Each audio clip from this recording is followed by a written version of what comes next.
Okay,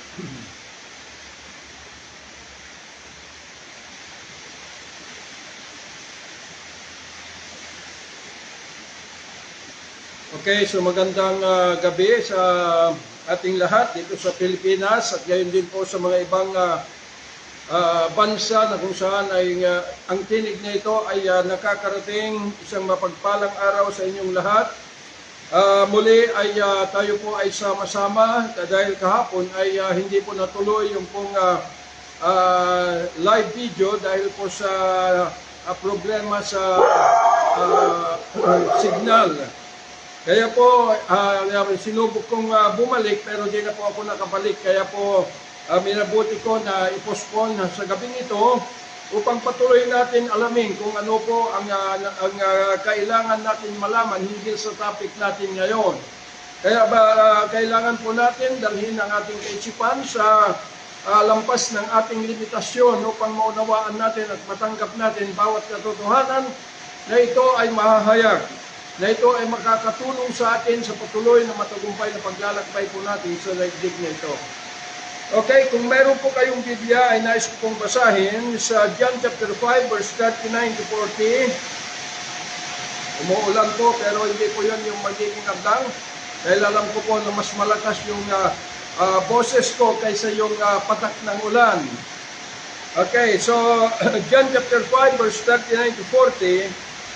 Sabi rito, search the scriptures, for in them you think you have eternal life, and they are they which testify of me. And you will not come to me that you might have life. Okay, Father, thank you for this scripture. I pray to continue, Lord God Almighty, alisin lahat ng tabing na nakatakip sa likuran ng kasulatan na ito, Panginoon, at patuloy na magbukas sa amin, Panginoon, ng liwanag. Sa amin pong patuloy na paglalakbay sa daigdig na ito na matagumpay na tawilin namin ang daigdig na ito hanggang sa iyong kaharian, Panginoon. Dalangin ko po na patuloy mo kaming gamitan ng iyong karunungan, kaalaman o Diyos. Sa amin pong patuloy na paglalakbay, taglay po namin ang iyong kaisipan, Panginoong Hesus. At salamat po, even the presence of all your heavenly hosts na ito ay pinamumunuan ng Angel Michael, Angel Gabriel, and higit sa lahat, your holy presence, Lord. Salamat po, Almighty Father, at patuloy na bukas na pintuan ng kalangitan at kami ay malaya na kami po ay maglakbay, Panginoon Lord God, sa daigdig na ito, kapit kamay into your holy presence as one together, in Jesus' mighty name. Father, we thank you. In Jesus' mighty name we pray. Amen and amen. Okay, so ang ating topic for today ay about the real difference between the scripture and the gospel of Christ. So, bakit kailangan po natin talakayin ito? Dahil marami po ang nangangaral na pinagsasama po yung scripture at saka yung gospel o ebanghelyo. Maraming nangangaral sa mga lansangan, sa mga daan ang sinasabi na yung kanilang binabanggit na ito'y hinahamon nila sa scripture ay ito po ay sinasabi nila na ito'y ebanghelyo ng Panginoong Hesus. Pero malaki po ang kamalian dito dahil kung ating pong uunawain at saliksikin ang banal na kasulatan, magkaiba po yung scripture at saka yung gospel of Christ. So, ano ba itong scripture? Ang scripture po ay ito yung sinatawag na sa Old Testament ay actually ito yung Torah book. Pagka sinabing scripture na ito ay Torah book, yun po yung Hebrew Bible. Na ito ay nasulat about the second half ng millennium or equivalent to about 6th century before Common Era. Pagka sinabing before Common Era, ito po yung day before the Common or Christian Era. So itong Hebrew Bible or the Torah book ay ito po yung ginamit at ginawa ng mga Pharisees, mga Sadducees at mga Escribas na ito ay kanilang ginawa tradisyon. So, inunawa nila ito at ito ay kanila pong kinumpos na ginawang tradisyon nila sa pagsunod sa batas ng Diyos. Dahil itong mga Pariseo, mga Escribas at mga Sadducees o mga Pariseos ay naniniwala sila sa tatlong bagay na ito po ay yung batas or the Jewish law ay kinakailangan, nararapat na ito ay maipatupad at any cost. Pagka sinabing at any cost, kapag lumabag ka, ay pwede kanilang patayin without any cost. No po? Na hindi po sila lumalabag sa batas na ito ay kanilang itinayo na kaakibat ng kanilang tradisyon. So, ang pangalawa na paniniwala nila ay yung pagdating ng Mesaya, na ito ay pag dumating, ito yung magre-reward o magagantimpala sa mga taong gumagawa ng kabutihan, at ito ay magpaparusa sa mga taong gumagawa ng masama. Yun yung kanila pong paniniwala. At yung pangatlo ay naniniwala sila na yung pagpasok sa templo ay isang sagradong bagay. So yun po yung kanilang tradisyon, na ito yung binabanggit ng Panginoong Yesus na doon sa Matthew chapter 23 verse 13, na ang sabi po niya, "But woe unto you, scribes and Pharisees, hypocrites, for you shut up the kingdom of heaven against men, for you neither go in yourself, neither suffer you them that are entering to go in." So, ibig pong sabihin na ang tawag ng Panginoon sa kanila, itong mga Pharisees at mga Escribas, ay sila ay mga hipokrito. Pagka sinabing hipokrito, ito yung mapagkunwari. At sila yung mga mayroong pong spiritual pride at naging self-righteous dahil doon sa kanilang tradition na ito yung kanila pong ini-enforce o ipinapatupad. So, yun po yung sabi ng Panginoon, na yung kanilang pagtuturo, yung kanilang inilatag na tradition nila concerning the law that God has given to Moses, ay ito po ay sabi niya na isang kasangkapan na ito ay humadlang o sinarhan ang kaharian ng langit laban sa mga tao. So, ibig sabihin na ito ay ginawa o ginamit ni Satan itong Torah book upang ito'y kanila pong itinayo na tradisyon ng mga Pariseo upang hadlangan, maglagay sila ng boundary wall between men and God and the kingdom of God. So yung po ibig sabihin, kaya yun sinabi ng Panginoon. Kaya po doon sa verse 33, maliwanag po na ito yung sinasabi ng Panginoon sa kanila, "You serpents, you generation of vipers, how can you escape the damnation of hell?" So ito po yung panganib sa kanila pong itinayong doktrina. Yung doctrine of the Pharisees. Yun yung sinasabi ng Panginoon na kailangan maingatan, na yung tinapik ko nung last na natuloy na BS, na ang sabi ng Panginoon, "Beware to the leaven of the Pharisees," which is the doctrine of the Pharisees and the Sadducees. So yung salitang beware ay talagang napakapanganib. At yung sabi ng Panginoon na you vipers, serpents, you generation of vipers, how can you escape the damnation of hell? So ibig kong sabihin na itong doktrina na itinayo nila sa pag-aakala nila na sa pagtupad nito about the Jewish people, a Jewish law, ay sila ay tinutupad nila yung batas ng Diyos. Yun yung kanilang itinuturo. At pero di alam ng mga tao na ito'y sumunod sa kanila, na ito ay naging balakid, naging hadlang para makita nila ang kaharian ng langit. So, yun po yung naging boundary wall between the kingdom of Satan and the kingdom of God.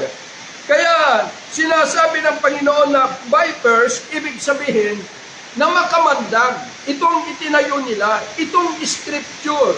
Ito po yung scripture na ginamit nila about the Torah book, na yung kanilang pagtatatag nito ay mapanganib.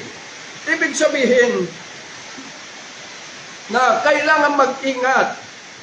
Pero dito, noong itong scripture ay ito po ay or the Bible, ito ay nasulat noong pong about middle of or 382 to 89 AD or 4th century na ito ay nasulat. Ito yung koleksyon ng mga writings. Yun po yung Biblia. Koleksyon ng mga writings na ito ay sinulat noong 4th century. Na ito'y tinatawag na Biblia, or ang tawag dito, yung phrase na ta Biblia. Ta Biblia, ibig sabihin, the book. Or Biblos, a Latin word ng Biblia. Or the book, or the writings. So, ibig sabihin, ito yung compilation, mga collection na ito'y pinagsama-sama sa iisang libro. Kaya noong pong 4th century, ito ay kinanonize about nag-umpisa noong 382 AD, kinanonize ng mga Roman Catholic na ito'y pinagtibay ng mga council sa Roma, na ito'y kinanonize.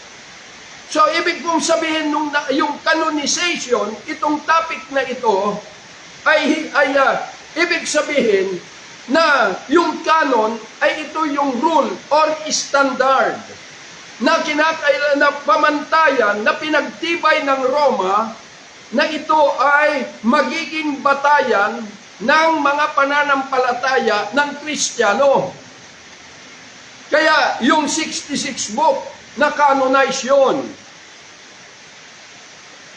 Kaya mula doon ay nagpasalin-salin na naituloy po itong tradition na ito sa pamamagitan ng mga Roman Catholic at saka yung si Martin Luther nung lumabas na po siya sa Roman Catholic dahil nagreforma po siya. Okay. Kaya makikita po natin na dahil kinanonize ito noong pong 4th century, ibig pong sabihin na ito yung hindi naman maliwanag na sinabi that this is the Word of God, pero it is inspired word na ang Diyos ay in-inspire na ito. So ito yung paniniwala ng Roma At mga Pharisees, kasi itong mga Pharisees at saka mga Sadducees, they are under the rule of Roman Empire. Maging ang mga Jewish people. Kaya dito na sila nabilanggo, dito sa scripture. Kaya nga, ang itinuturo nila ay yung writings. Kaya kung sinabing Biblia, writings ito, a compilation ng mga event na nangyari since the beginning up to 1st century, nung nandito pa ang Panginoong Hesus. At maging yung paglalakbay nila Pablo upang dalhin yung Ebanghelyo, the Gospel of Christ. So, dito ay kaya makikita po natin na ang mga matatalino ay kanila pong ibinangon ito dahil naniniwala sila na itong Biblia ay salita ng Diyos. Kaya nga sabi ko nga, totoo na salita ng Diyos yan, dahil hindi naman pwedeng maitala sa Biblia kung hindi galing sa Kanya yung mga ibang mga bagay na ito ay nasulat. Kaya lang, ibig sabihin, kapag nasulat, ibig sabihin, that is script, testimonyo, testimony, or scripture ang tawag po dito. Writings, yun yung Biblia. Kaya dahil sinabi na ito'y salita ng Diyos, ang mga papastor ay kanila na pong kinukot ang mga nasusulat na magagandang pangako ng Diyos kahit na sa Old Testament. At itinuturo na ito ay naka-address sa atin bilang Gentile by nature. Unawain natin mga kapatid, na tayo'y bilang Gentile by nature, inuulit ko, nasulat doon sa Ephesians chapter 2, verse 11 to 13, na hindi tayo'y mga hintil ay hindi tayo kabilang sa Commonwealth of Israel.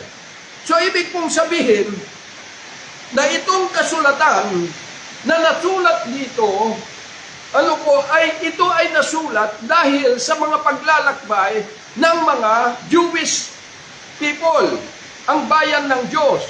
Kaya tayo mga Gentile by nature, tayo po ay hindi kabahagi doon sa kasulatan. Dahil tayo ay mga taong ipinanganak sa daigdig na ito, walang pag-asa at walang Diyos. So, yun po yung scripture na dahil yung pong scripture is contain Old Testament and New Testament. So, yung Old Testament, ito yung nasulat na koleksyon na ito'y nailagay sa libro concerning yung mga journey ng mga Jewish people hanggang dito sa New Testament. Mga Jewish people doon hanggang sa kapanganakan ng Panginoong Hesus. Pero itong New Testament ito po ay nagpapahayag, dahil ito yung sa dispensation of grace, ito na po yung nagpapahayag ng katuparan doon sa sinabi ng propeta Isaiah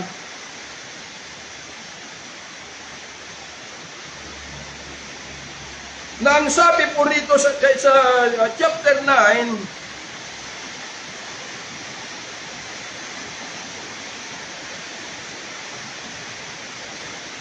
ang sabi, verse 6, for unto us a child is born, unto us a son is given.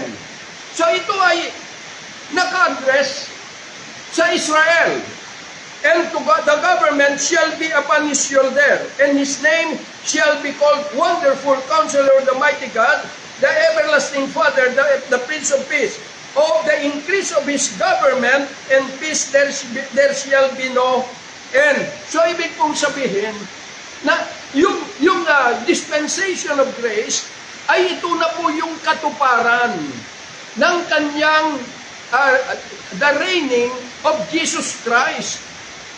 So, ibig pong sabihin, kung ito yung katuparan ng kanyang paghahari, it is no longer yung kalooban ng tao na ito ay dalhin o ituro itong scripture, kundi ang Panginoong Yesus ang siya nang magdi-demonstrate sa lahat ng katotohanan after na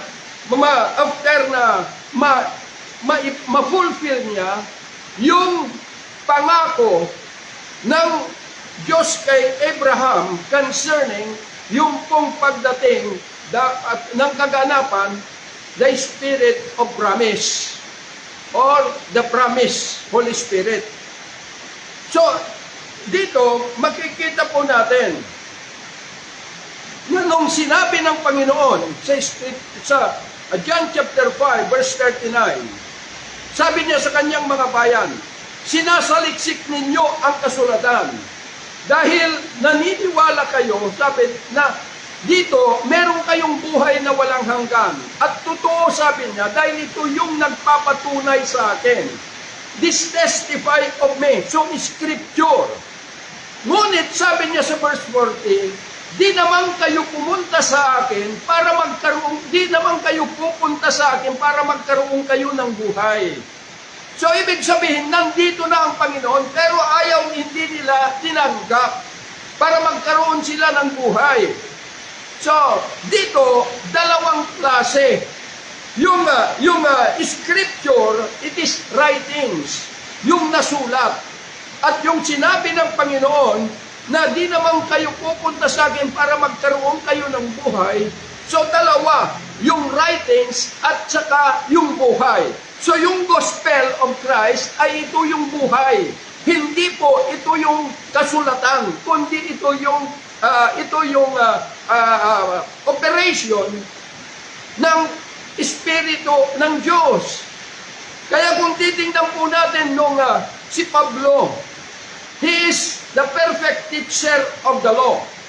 Talagang batikan siya bilang Pharisee of the Pharisees.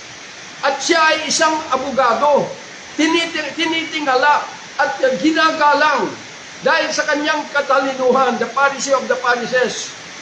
Pero, ito ay kanya pong, sila po ay nangangaral concerning the tradition sa mga tao doon po sa Israel. So, yun lahat ay tinuturo nila silang Pablo. Pero habang naglalakad sila papunta sa Damascus, ay habang nandun sila sa daan, Acts chapter 26, biglang nagkaroon ng liwanag na ito ay bumalot sa kanilang lahat, sa kanilang lahat. Kaya po nagpatira pa sila sa daan. At may narinig siyang tinig na ang sabi niya, Saul, Saul, bakit mo ako pine-persecute? Pero anong sabi ni Saul? Sabi niya, Panginoon, sino ka? Ako si Jesus. Sabi niya, na pine-persecute mo at hindi mo pwedeng sipain ang talim ng araro habang nag-aararo ka. Kaya sabi ng Panginoong Hesus sa kanya, inilabas kita, sabi niya, mula sa mga Hudyo at maging sa mga Hintil, sabi niya, pero dito ipapadala rin kita. Upang, sabi niya, buksan mo ang kanilang mga mata at itawid mo sila mula sa kadiliman tungo sa liwanag at mula sa kaharian ni Satan tungo sa kaharian ng Diyos. So, ibig pong sabihin na dalawa ito. Nung hindi pa niya natagpuan, hindi pa niya na-encounter the risen Christ, si Pablo, ang kanyang turo ay yung scripture. ito yung kanyang daladala na itinuturo upang ang mga maniniwala ay ito sa kanilang pagsunod ay naniniwala sila na ito na yung way na naglilingkod sila sa Diyos.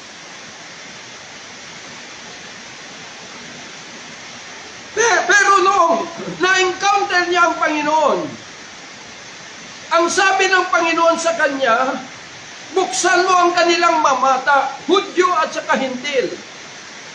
Bakit? Kasi nabulag na sila eh. At maging sa atin, nabulag na rin.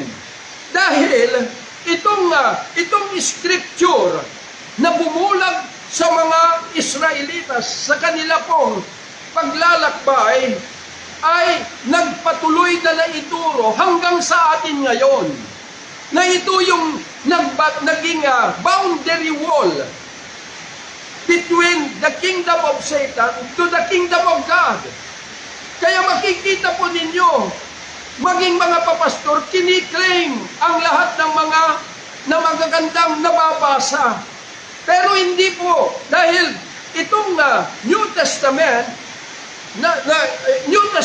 ay ito yung nagpapahayag now the actual reigning of the Lord Jesus Christ and the full operation of the Spirit of God.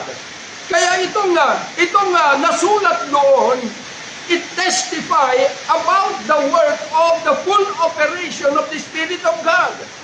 Ito nagpapatunay the existence of the risen Christ and the full operation of the Spirit of God. So, yun po yung kasulatan sa New Testament. Pero, ginamit ng mga ni Satan itong Biblia na ito'y scripture, ginamit ang karunungan ng tao para mailatag ni Satan yung boundary wall gamit ang Biblia, the writings or kasulatan, sa pamamagitan ng karunungan ng tao.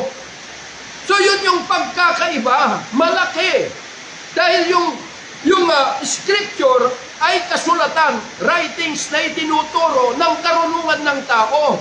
Pero itong Ebanghelyo, the Gospel of Christ, ay hindi po yung kasulatan, kundi anong sabi ni Pablo, na I am not ashamed for the Gospel of Christ because it is the power of God to those who believe. First for the Jews and second to the Gentiles. So ang sabi ng Panginoon sa kanya na buksan mo ang kanilang mga mata at itawid ko sila mula sa kadiliman tungo sa liwanag, mula sa kingdom ni Satan tungo sa kingdom ng Diyos. So ito yung gospel of Christ. Na, let's say, halimbawa, na mayroong mga natrap na mga tao sa isang nasyon. So, andun ka na i-rescue mo sila. Dahil doon ay nabulag na. Di na nila alam kung saan sila lalabas from that kingdom, from that nation. Kaya nung pumasok ka, ibig sabihin, nang sabi ng Panginoon na itawid mo sila, paano mo sila makukumbinsi? Hindi po maaari na ibasa mo yung Biblia, na ito ay salita ng Diyos, na kailangan maniwala tayo sa mga nasusulat. Kundi ipapaliwanag mo, i-testify mo sa kanila concerning yung nakita mo, yung naganap sa buhay mo, dahil natagpuan mo the risen Christ, nakatawid ka from the boundary, then i-testify mo sa kanila, at yung buhay mo ang siyang magiging witness to that testimony na ito'y ipapakita mo sa kanila. Na yung buhay mo physical is no longer under the kingdom of Satan, but now under the rulership of the Spirit. Hindi na hawak ni Satan tong physical na katawan. And that will be the greatest witness that we can do na ang mga tao ay hindi na tayo kabilang, kabahagi sa mundong ito, sa karangyaan dito, kundi itong katawan na ito ay naging tabernakulo na ng buhay na Diyos. So ito po, may papakita. Bakit? Dahil ang sabi ng banal na kasulatan, kaya nga, sabi ng Panginoon na you shall be witnesses unto me, both in Jerusalem, Judea, and Samaria, and to the uttermost part of the earth. Yung sabi na, you shall be witnesses unto me, ibig sabihin, mag-witness tayo to the true person. So, ibig sabihin, dahil meron ng pahayag, meron ng kaganapan, yung kanyang pagkilos sa bawat buhay ng tao, kaya yun na po yung itetestify natin, yung nagaganap, yung nababago sa buhay natin, hindi po yung mga vices, kundi yung kagalakan at kalayaan mo in the presence of God. At dito mo sasabihin na ito yung buhay ko, a witness to this truth na sinasabi ko. Kaya nga sabi ni Pablo sa Ephesians chapter 1, na ang sabi niya, that when you receive the word of truth, the gospel of your salvation. So, gospel of your salvation, ay yun po, yung nakumbinsi mo sila na sila ay sumama na para maitawid mo sila mula sa kingdom ni Satan tungo sa kingdom ng Diyos. So, ibig sabihin, hindi na po yung scripture. Dahil nandyan ka na bilang ikaw ang ebanghelyo ng Panginoong Jesucristo. Taglay-taglay na po natin. So, yun po yung gospel. Hindi po yung basahin mo itong scripture, the writings, at isasabihin mo na kung may problema ka, kapatid, ay kinakailangan magtiwala ka lamang sa Diyos dahil sinabi ng Panginoon na hindi tayo iiwanan o pababayaan man lang. Alam mo ba yung salita na yan? Na ito'y naka-address sa Israel. Bakit? Dahil hindi niya pababayaan at iiwanan ang kanyang bayan dahil sa covenant ng Diyos kay Abraham that this is an everlasting covenant niya sa kanyang bayan. Kaya di niya pwedeng iwanan at pabayaan sila. Pero tayo ay mga Gentile by nature ay hindi po sa atin naka-address yan. Kaya kung nakakabasa kayo ng yung Emmanuel, God is with us, sabi doon, at inaangkin na rin natin na God is with us. Hindi po dahil sabi ng Panginoon, nung ipanganak ng Panginoon, Matthew chapter 1, ay siya po ay pumunta upang iligtas ang kanyang bayan at to save His people. At ang sabi po niya doon sa Matthew chapter 15, hindi ako pumunta rito kundi para lamang sa mga tupa upang hanapin mga tupa nang nawala sa Israel.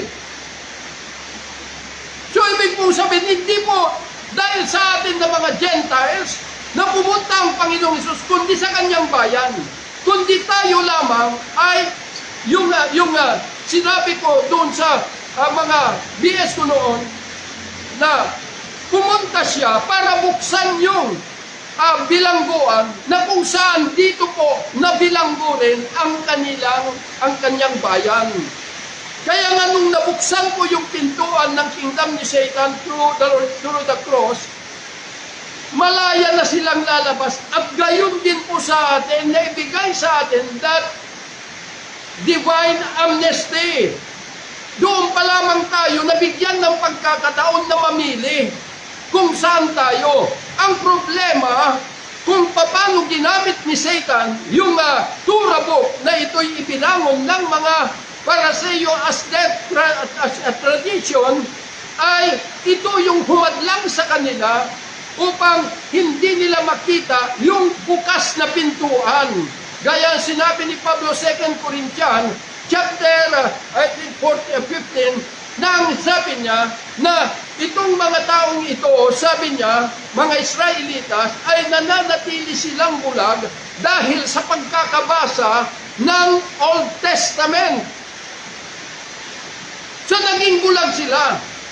Kaya maraming bulag ngayon dahil hindi lamang nung panahon na yon na meron pong mga Pharisees na sila po ay mga hipokrito, may spiritual pride at mga self-righteous, hindi lamang noon, kundi hanggang ngayon ay mayroong Pariseo, kaya lamang they are a modern Pharisees. Itinuloy nila na yung scripture ay ito ay tagabulag at ito ay ginamit ni Satan na mailatag bilang boundary wall at ginamit ang karunungan ng tao para maitatag ito, maging hadlang sa mga tao na makakalabas. Bakit? Dahil inangking natin na yung scripture ay salita ng Diyos. Kaya kung ano yung nababasa mo, inaangkin mo na naka-address sa iyo, naka-address sa mga tao. Hindi po, dahil ang papel natin, kung tayo po ay nakalabas at nakatawid sa boundary wall na ito, sa karunungan ng tao, ay tayo ay katulad ni Pablo, ay ibabalik tayo. Kaya nga sabi ng Panginoon kay Pablo, dahil siya po ay nakatawid, sabi niya, inilabas kita mula sa mga Hudyo at mga Pariseo, mga Hintil, sabi niya, ngunit ibabalik din kita doon sa kanila, sa mga Hudyo at mga Hintil, upang buksan ang kanilang mga mata. Yung mga mata na binulag ng Scripture, mga turo ng mga matatalinong tao. At itawid mo sila mula sa kadiliman tungo sa liwanag, mula sa kaharian ni Satan tungo sa kaharian ng Diyos.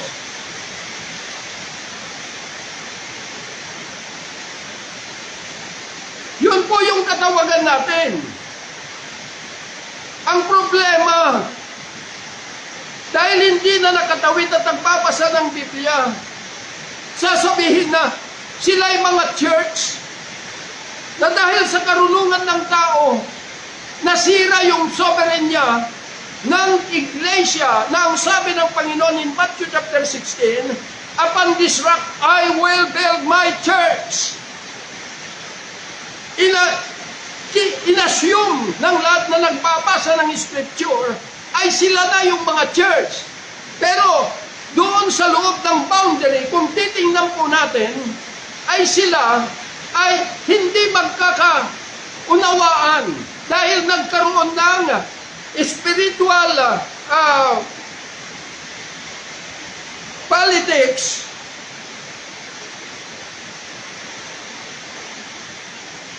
Kaya nagkaroon na po ng tinatawag na paksyo-paksyon. Pero sinasabi ng lahat na sila ay lingkod ng Panginoong Hesus.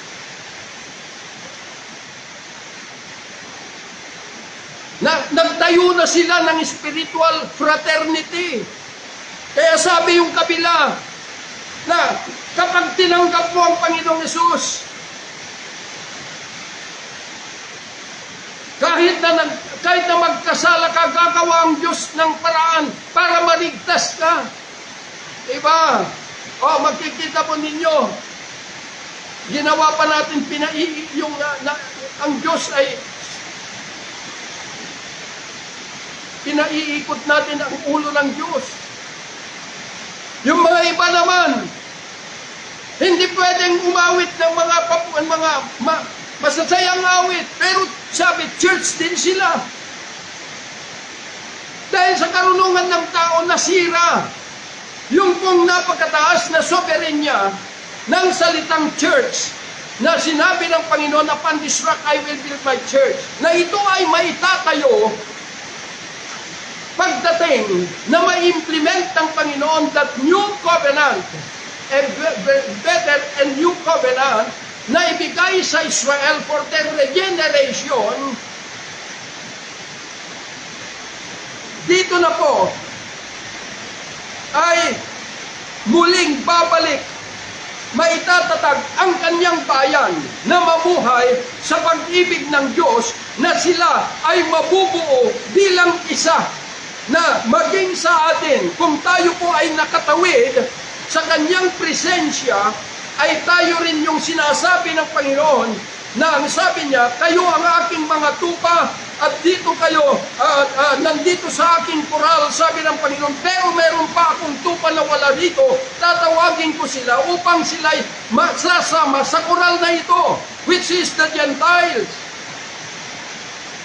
Upang yung pagpasok doon ng lahat ay dito na po bubuklurin ng Panginoon ang lahat maging isa at mabuhay sa kanyang pag-ibig.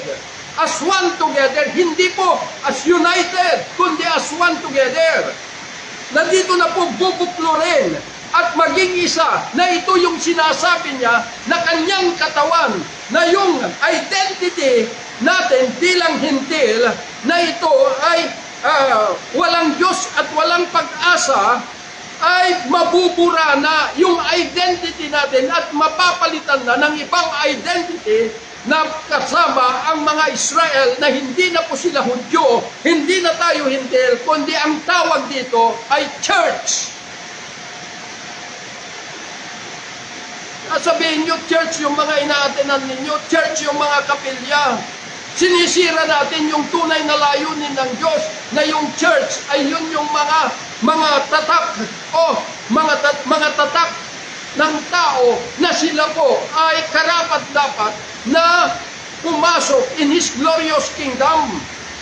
Hindi po yung nasa organization, hindi po yung nasa loob ng boundary wall dahil sa karunungan ng tao because of the writings or scripture.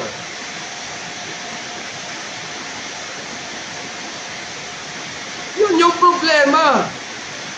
Dahil hindi natin nauunawaan, sunod-sunuran na lang tayo kung ano yung itinakda o ibinahagi ng mga Roman Empire sa buong mundo. At ang mga banyaga na sila Martin Luther, sila Mr. Moody, sila Simpson, at sila at mga iba pa, mga pare, sunod-sunuran na lang tayo.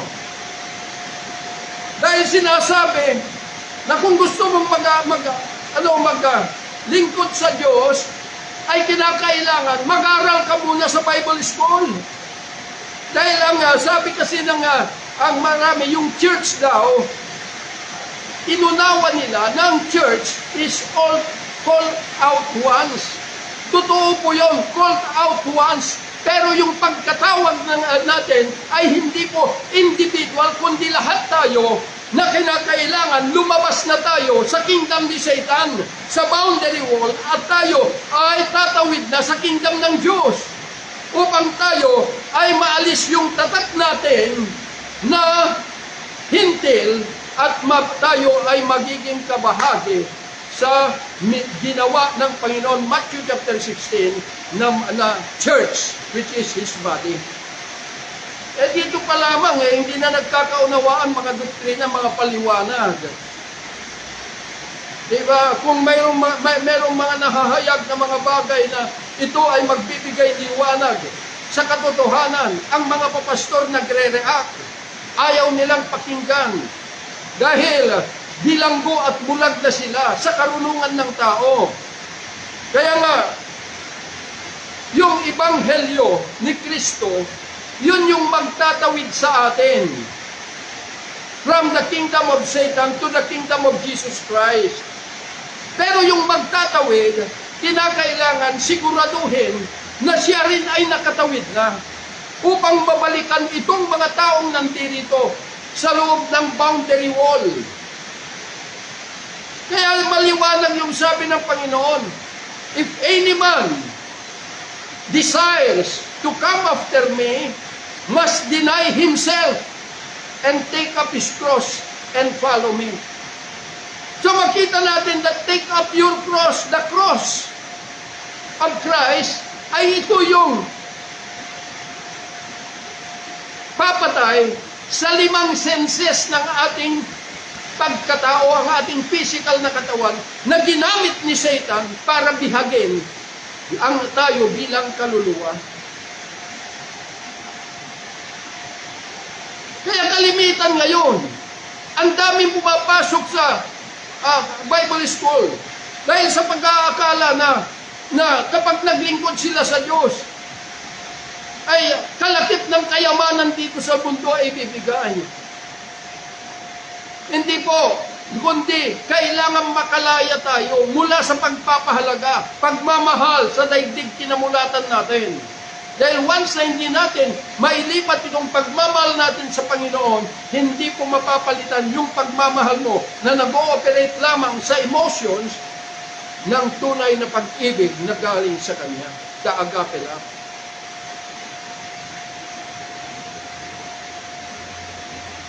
Kaya po kung kailangan maunawaan po natin kung ano itong binabasa natin. Tingnan ninyo, yung church, yung ginawang malaking simbahan ng mga Katoliko, tinatawag na church yun. Dahil sa turo ng mga Roman Empire, nasama-sama lahat. Ito namang mga tradisyon. Yung church ay yung kanilang organization. Mas mataas pa yung pangalan ng organization kaysa yung pangalan ng Panginoong Hesus. Ginawa lang nila ang Panginoong Hesus na siya ay utusan.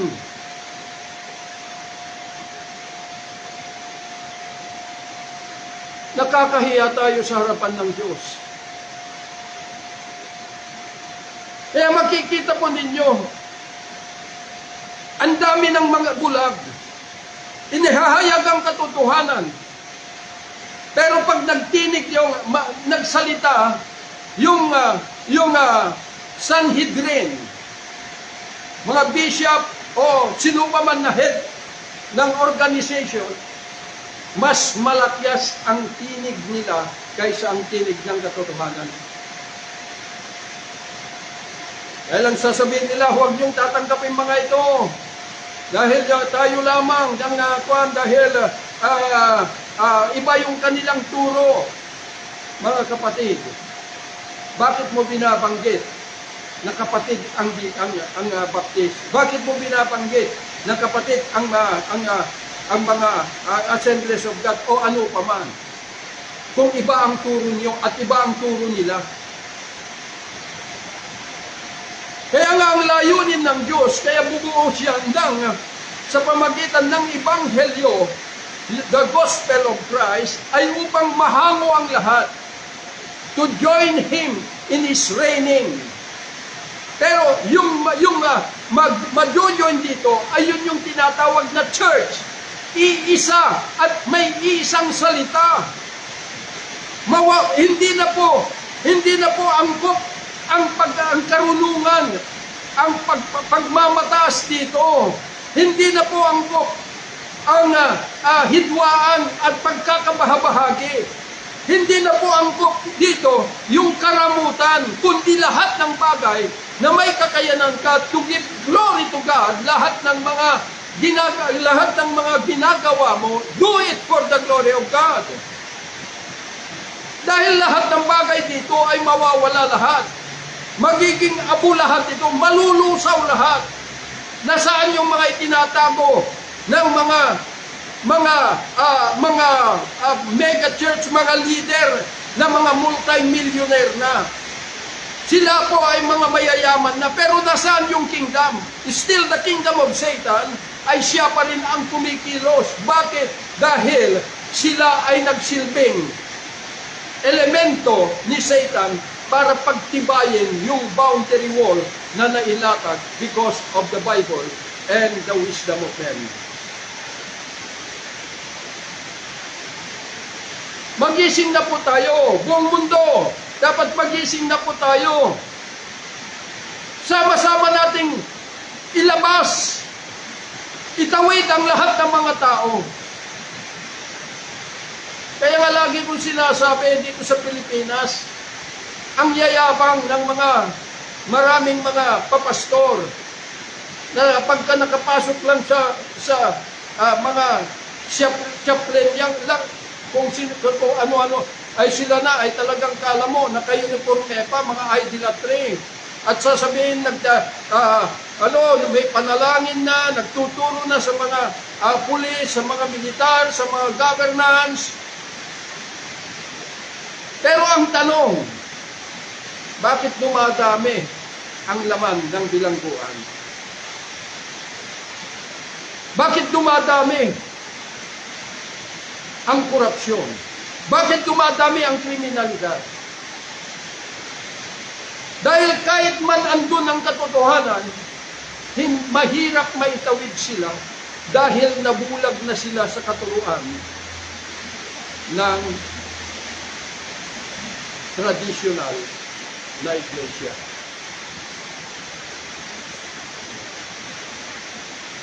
Kaya panahon na, kung gusto natin ipanalangin at itong bansa nating Pilipinas na magtagumpay at tatayo in the kingdom of God, kailangan tayo bilang nagsasabi na gusto natin maglingkod sa Diyos, kinakailangan tumawid tayo. Sabi ng Panginoon, deny.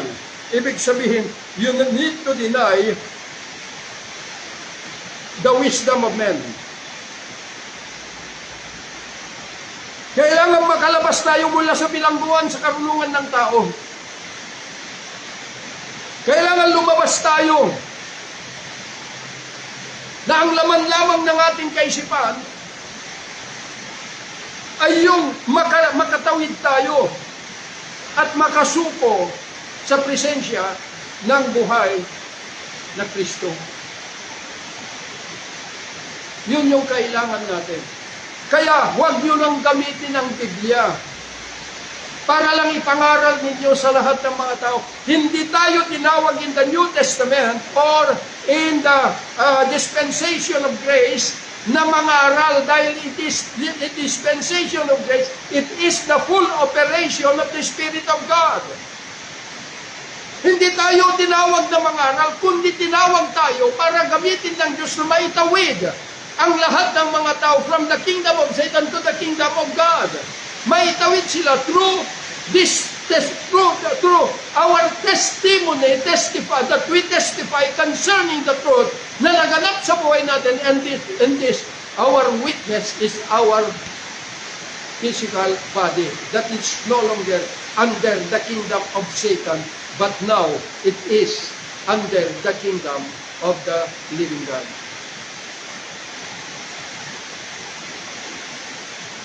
Maging ang kaisipan natin na bago ang lahat. Kaya po mga minamahal na mga kapatid, kung bakit kinakailangan tayo po ay mailabas through the gospel upang makalaya na po tayo sa karnalidad na pag-iisip, which is the wisdom of men. At tayo ay makatawid na. And that, kung tayo ay nakatawid at dinamitan tayo ng Panginoon sa grace, which is the Holy Ghost, then doon pa lamang mag-uumpisa ang bagong panimula ng buhay bilang Gentile Bible Church. Kaya nga may sinagot ako doon sa